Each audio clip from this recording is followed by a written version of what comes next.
আসসালামু আলাইকুম everyone, welcome back to my channel Akhi's kitchen. আশা করছি আপনারা সবাই অনেক বেশি ভালো আছেন।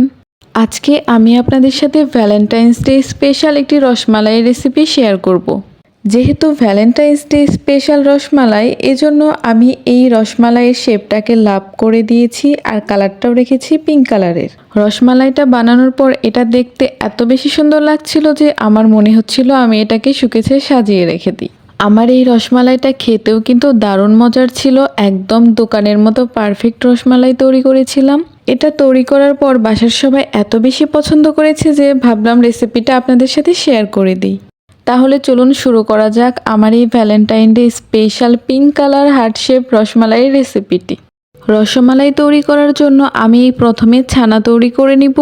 ছানা তৈরি করার জন্য আমি এখানে নিয়ে নিয়েছি 1 কেজি পরিমাণ তরল দুধ। আমি এখানে গরুর খাঁটি তরল দুধটাই নিয়েছি, কিন্তু আপনারা চাইলে গুঁড়া দুধ বা প্যাকেটের তরল দুধও ইউজ করতে পারেন। এখন দুধটা ফুটে ওঠা পর্যন্ত অপেক্ষা করতে হবে। যে কোনো মিষ্টি তৈরিতে ছানাটা পারফেক্টভাবে তৈরি করা সবথেকে বেশি ইম্পর্টেন্ট। ছানাটা যদি পারফেক্ট না হয় সেক্ষেত্রে মিষ্টি কিন্তু কখনোই ভালো হবে না। দেখুন দুধটা ফুটতে শুরু করেছে। এবার আমি এখানে লেবুর রস অ্যাড করে ছানা তৈরি করে নিব। লেবুর রসের বদলে আপনারা এখানে সিরকাও ব্যবহার করতে পারেন। দেখতেই পাচ্ছেন অলরেডি ছানাটা কাটতে শুরু করেছে। আমি একটি চামিচের সাহায্যে আপনাদেরকে দেখিয়ে দিচ্ছি। ছানা কেটে একদম সবুজ পানি বের হওয়া পর্যন্ত অপেক্ষা করতে যাবেন না। যখন পানিটা এরকম ঘোলাটে হয়ে যাবে তখনই বুঝে নিতে হবে যে ছানাটা কাটা হয়ে গিয়েছে। এবার ছানাটাকে ছেঁকে নিতে হবে। ছানা তৈরি করার পরে ছানাটাকে ছেঁকে নেওয়ার জন্য এখানে একটি ছাঁকনির উপরে পাতলা সুতির কাপড় বিছিয়ে নিচ্ছি।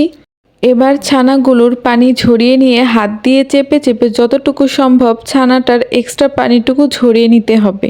এক্সট্রা পানি ঝরিয়ে নেওয়ার পরে ছানাটাকে এভাবে ঝুলিয়ে রাখতে হবে 2 ঘন্টার জন্য। ছানার পানিটা ঝরতে থাক, এই ফাঁকে আমি অন্য কাজগুলো করে নিব। এখন আমি শিরা তৈরি করে নিব। শিরা তৈরি করার জন্য আমি এখানে 4 কাপ পানি দিয়ে দিলাম আর দিয়ে দিব 2 কাপ পরিমাণ চিনি। এবার চিনিটা মিশিয়ে চিনিটা গলে সম্পূর্ণভাবে ফুটে ওঠা পর্যন্ত অপেক্ষা করতে হবে।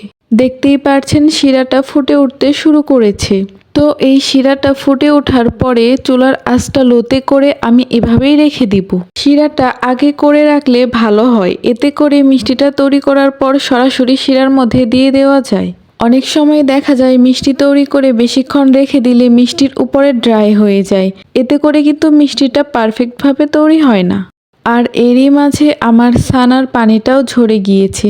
মিষ্টি তৈরি করার জন্য আমি এখানে ছানা নিয়ে নিয়েছি।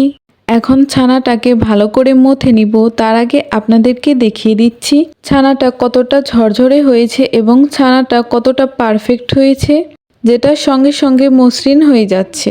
আমি যে টিপসগুলো আপনাদের সাথে শেয়ার করেছি ওই টিপসগুলো আপনারা যদি ফলো করেন তাহলে আপনাদের ছানাটাও এরকম পারফেক্টভাবে তৈরি হবে। ছানাটাকে 4-5 মিনিট মথে নেওয়ার পর আমি আপনাদের দেখিয়ে দিচ্ছি ছানাটা কতটা বেশি সফট হয়ে গিয়েছে। ছানাটা যথেষ্ট মথে নেওয়ার পর আমি এখানে অ্যাড করে দিচ্ছি 2 চামচ ময়দা, 1 চামচ চিনি, 2 চামচ গুঁড়া দুধ আর সামান্য এলাচের গুঁড়া। এবার সবগুলো জিনিসকে আমি একসঙ্গে করে খুবই ভালোভাবে আবারও একটু মথে নিব। 4-5 মিনিট আবারও ভালোভাবে মথে নেওয়ার পর আমি এখানে একটি কালার অ্যাড করছি। যেহেতু আমার রসমালাইটা ভ্যালেন্টাইন্স ডে স্পেশাল রসমালাই, এজন্য আমি এই ডোতে সামান্য পরিমাণ রেড কালার অ্যাড করে দিচ্ছি। কালারটা অ্যাড করে দেওয়ার পর আমি আবারও একটু ভালোভাবে মথে নিচ্ছি। 4-5 মিনিট ছানাটাকে একদম মসৃণ করে মথে নিয়েছি। মথে নেওয়া শেষ হলে ছানাটাকে এভাবে বল করে দেখবেন উপরে কোনো ফাটল আছে কিনা। যদি কোনো ফাটল না থাকে তাহলে বুঝতে হবে ছানাটা তৈরি হয়ে গিয়েছে। মিষ্টি তৈরি করার জন্য আমি এখানে ছানাটাকে ছোট ছোট করে ভাগ করে নিচ্ছি। আপনারা আপনাদের পছন্দ মতো মিষ্টিটাকে যে কোনো সাইজে ছোট বড় করে নিতে পারেন। এখন আমি মিষ্টি তৈরি করে নিব। মিষ্টি তৈরি করার জন্য প্রথমে ছানাটাকে হাতের তালুতে খুব ভালোভাবে কচলে বা মথে মসৃণ করে নিতে হবে। তারপর সুন্দর মতো একটা বলের মতো তৈরি করে নিলাম। এবার আমি আরও কয়েকটা মিষ্টি 4 কোণা শেপ দিয়ে করে নিচ্ছি। দেখতেই পাচ্ছেন কিভাবে আমি মিষ্টিটা তৈরি করে নিচ্ছি। এবার আমি লাভ শেপ দিয়ে কয়েকটি মিষ্টি তৈরি করে নিব। মিষ্টিটাকে লাভ শেপ দেওয়ার জন্য আমি এখানে একটি স্টিক দিয়ে লাভের মতো করে কেটে নিচ্ছি। এরপর হাত দিয়ে পুরোপুরি একটা লাভ শেপ করে মিষ্টিটা তৈরি করে নিলাম। একইভাবে আমি আরও 3টা লাভ শেপ দিয়ে এই মিষ্টিটা তৈরি করে নিয়েছি। দেখুন আমার রসমালাইয়ের জন্য মিষ্টিটা রেডি। আর খেয়াল রাখবেন মিষ্টির উপরে যেন কোনো ফাটল না থাকে। আমার সবগুলো মিষ্টি তৈরি করা শেষ। দেখতেই পাচ্ছেন কতটা সুন্দরভাবে আমার মিষ্টিগুলো তৈরি হয়ে গিয়েছে। এবার আমি আগে থেকে যে শিরাটা বানিয়ে রেখেছিলাম ওইখানে আমি মিষ্টিগুলো দিয়ে দিচ্ছি। এ পর্যায়ে আমি চুলার আঁচটা বাড়িয়ে দিচ্ছি। ট্রাই করবেন মিষ্টি বানানোর সাথে সাথে যেন মিষ্টিগুলো দিয়ে দেওয়া যায়। শিরার মধ্যে দেওয়ার পরে এবার ঢাকনা দিয়ে ঢেকে চুলার আঁচটা হাই করে এভাবে 10 মিনিট আমি মিষ্টিগুলোকে জাল করে নিব। 10 মিনিট পর ঢাকনা খুলে দেখতেই পারছেন মিষ্টিগুলো ফুলে পুরো ডাবল হয়ে গিয়েছে। তবে এই পর্যায়ে খুব হালকা হাতে মিষ্টিগুলোকে নেড়ে চেড়ে দিতে হবে, কারণ এই পর্যায়ে মিষ্টিগুলো অনেক সফট থাকে। এই জন্য হালকা হাতে নেড়ে চেড়ে দিবেন যাতে মিষ্টিগুলো ভেঙে না যায়। আমি মিষ্টিটাকে প্রায় 20 মিনিট জাল করে নিয়েছি। আমার মিষ্টিটা হয়ে গিয়েছে। আমি এটাকে অফ ক্যামেরাতে চেক করে নিয়েছি। এখন চুলা থেকে নামিয়ে নেওয়ার পর এই শিরার মধ্যে মিষ্টিটাকে ঠান্ডা করে নিতে হবে। এবার আমি রসমালাইয়ের মালাইটা তৈরি করে নিব। মালাই তৈরির জন্য নিয়েছি 1 কেজি গরুর দুধ। এখন চুলার আঁচটা বাড়িয়ে দুধ জাল করে একদম ঘন করে নিতে হবে। তবে চেষ্টা করবেন দুধটাকে অনবরত নেড়েচেড়ে জাল করতে। আপনারা যদি চুলার জাল কমিয়ে দুধ জাল করে ঘন করেন তাহলে সেক্ষেত্রে দুধের পরিমাণেই কমবে, কিন্তু দুধের মধ্যে যে একটা ঘনত্ব বা রসমালাইয়ের মালাইটা যেটা সেটার টেক্সচারটা আসবে না। তাই এভাবে অনবরত নেড়েচেড়ে দুধ জাল করে ঘন করে নিতে হবে। আর দুধের মধ্যে হালকা এলাচ দিয়ে দিয়েছি হালকা একটু ফ্লেভারের জন্য। এবার এখানে আমি চিনি অ্যাড করে দিচ্ছি। চিনিটা আপনারা আপনাদের পছন্দ মতো বাড়িয়ে বা কমিয়ে অ্যাড করে দিবেন। দুধটা অনেকটা ঘন হয়ে এসেছে। এখন আমি এখানে গুঁড়া দুধ অ্যাড করে দিচ্ছি। এতে করে দুধটা একটু ঘন হতেও সাহায্য করবে, আবার ক্রিমি একটা টেক্সচারও আসবে। দুধটাকে জাল করতে করতে অনেকটাই ঘন হয়ে এসেছে। এবার এখানে আমি একটু কালার অ্যাড করে দিচ্ছি। রসমালাইয়ের মিষ্টি তৈরি করার জন্য আমি যে কালারটা ইউজ করেছিলাম এখানেও সেই একই কালার দিয়ে দিচ্ছি অল্প পরিমাণে। এবার ভালোভাবে নেড়েচেড়ে মিশিয়ে নিচ্ছি। দেখতেই পারছেন কতটা সুন্দর লাগছে দেখতে। আমার মালাইটা কিন্তু একদম তৈরি হয়ে গিয়েছে। রসমালাইয়ের মালাইটা অনেক ঘন হয়ে গিয়েছে আর এটার মধ্যে একটা ক্রিমি ভাবও চলে এসেছে। এখন এই মালাইটাকে আর ঘন করা যাবে না।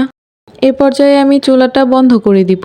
এখন রসমালাইয়ের জন্য আমরা যে মিষ্টিটা তৈরি করে রেখেছিলাম সেই মিষ্টিগুলোকে এখন শিরা থেকে তুলে শিরাটা ঝরিয়ে তারপর সরাসরি গরম মালাইয়ের মধ্যে দিয়ে দিতে হবে। আর এখানে যে মিষ্টিটা একদম ঠান্ডা হতে হবে এমন কোনো কথা নেই। মালাইটা তৈরি করতে করতে আপনার মিষ্টিটা যতটুকু ঠান্ডা হবে ততটুকু ঠান্ডা হলেই হবে। সবগুলো মিষ্টিকে মালাইয়ের মধ্যে দিয়ে দিয়েছি। এবার নর্মাল তাপমাত্রায় রসমালাইটা ঠান্ডা হলে তারপর ঢাকনা দিয়ে ঢেকে সারা রাত রেখে দিতে হবে। সারা রাত রেখে দেওয়ার পর দেখতেই পাচ্ছেন আমার মিষ্টিটা আরও একটু বেশি ফুলে গেছে। আমি মিষ্টিটাকে পরিবেশন করে দেখাচ্ছি। পরিবেশন করার পর রসমালাইটা আমার কাছে এত বেশি সুন্দর লাগছিল, মনে হচ্ছিল আমি এটাকে শুকিয়েছে সাজিয়ে রেখে দিই। আর এটার টেস্টটাও ছিল অসাধারণ মজার। আমি রসমালাইটাকে কেটে দেখাচ্ছি। দেখুন রসমালাইটা কতটা বেশি সফট হয়েছে। আশা করি আপনারা দেখেই বুঝতে পারছেন। আমি রসমালাইটাকে কিন্তু একদম দোকানের মতো পারফেক্টভাবেই তৈরি করেছিলাম। এই রেসিপিটা কিন্তু আমার নিজের রেসিপি। আপনারা চাইলে একবার হলেও এই রেসিপিটা আপনাদের প্রিয় মানুষের সাথে ট্রাই করে দেখবেন। আশা করছি বাসার সবাই এটা অনেক বেশি পছন্দ করবে। তো তৈরি হয়ে গেল আমার ভ্যালেন্টাইন্স ডে স্পেশাল হার্ট শেপের এই পিঙ্ক কালার রসমালাইটা। আমি চেষ্টা করেছি আপনাদের সাথে নতুন কিছু শেয়ার করার জন্য। আশা করছি আমার এই ভ্যালেন্টাইন্স ডে স্পেশাল রসমালাইটা আপনাদের সবার অনেক বেশি ভালো লেগেছে আর সহজও লেগেছে। রেসিপিটি ভালো লাগলে অবশ্যই আমার চ্যানেলটিকে সাবস্ক্রাইব করে পাশে থাকবেন। আর যারা ভিডিওটি ফেসবুক পেজ থেকে দেখছেন তারা পেজটিকে ফলো করে দিবেন। ভিডিও রিলেটেড যে কোনো প্রশ্ন আমাকে কমেন্ট বক্সে কমেন্ট করে জানাতে পারেন। আজকের মতো এখানেই বিদায় নিচ্ছি। সবাই অনেক বেশি ভালো থাকবেন, সুস্থ থাকবেন। আল্লাহ হাফেজ।